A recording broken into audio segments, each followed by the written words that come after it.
Samantala, nagkapalit ang mga labi ng dalawang OFW na inuuwi mula sa Saudi Arabia. Hindi ito ang unang pagkakataon na nagkaroon ng ganitong switching sa cargo. Tiniyak naman ng cargo company na aayusin nila ang gusot. May report si Bernadette Reyes. Alas 4 kahapon ang salubungin sa NAIA Terminal 1 ang kanilang mga kaanak, ang mga labi ng dalawang overseas Filipino workers na sina Jerry Almario at Apolonio Bisnar mula Saudi Arabia. Pero pagdating sa punerarya sa Mariveles, Bataan, laking gulat ni Cheryl Almario na ang naiuwi niya hindi ang labi ng kanyang mister.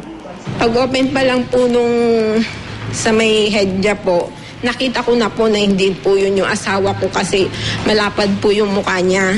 Meron po siyang tato dito sa may finger niya. Inanap po namin, walang tato. Then, isa pang namin, napakahaba niya. Ang height po ng mister ko nasa may 5'1 lang. Halos mataas lang po siya sa akin ng konti. Then, sinukat nga po nila yung height niya, 5'7". So, confirm po na hindi po yun yung mister ko. Matapos ang palitan ng mga litrato sa email, nakumpirmang ang labi ni Jerry Almario napunta sa Iloilo, habang ang labi ni Apolonio Bisnar ang naiuwi ni Cheryl sa Bataan.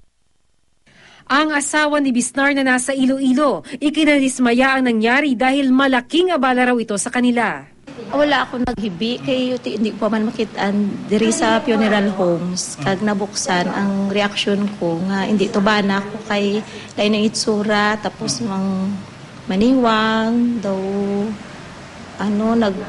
maniwang daw butot balat. So ang bana ko tambok. Wala raw pangalan ng mga casket na dumating ang mga labi sa airport. Tanging airway bill number lang na nakasulat sa casket ang pinagbasihan ng pagkakakilanlan. Wala pong nakalagay na pangalan.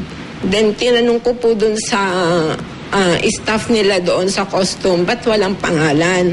Sabi po niya, ma'am, ganyan pong dumating walang pangalan. Mag-base na lang po kayo dun sa airway bill kung nagtutugma. Nagtugma naman po siya sa airway bill.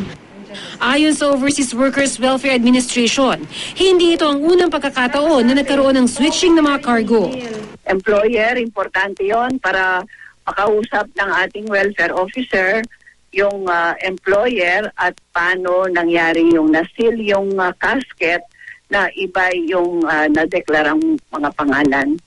Daing pa ni Cheryl, inabot ng mahigit 2 buwan bago naiuwi ang labi ng kanyang asawa. February 19 na mamatay sa asthma attack na nauwi sa cardiac arrest ang mister, pero April 30 na ito naiuwi sa Pilipinas.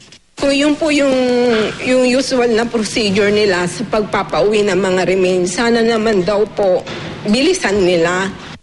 Ang reklamo sa cargo switching nakarating na sa Miascor Cargo Center. Ang ahensya naglalakad ng mga dokumento. Nakikipag-ugnay na raw ang country manager ng Saudia Cargo sa sender ng cargo. Maaari raw kasi na ang sender ang nagkamali ng pag-label kaya nagkapalit ang cargo.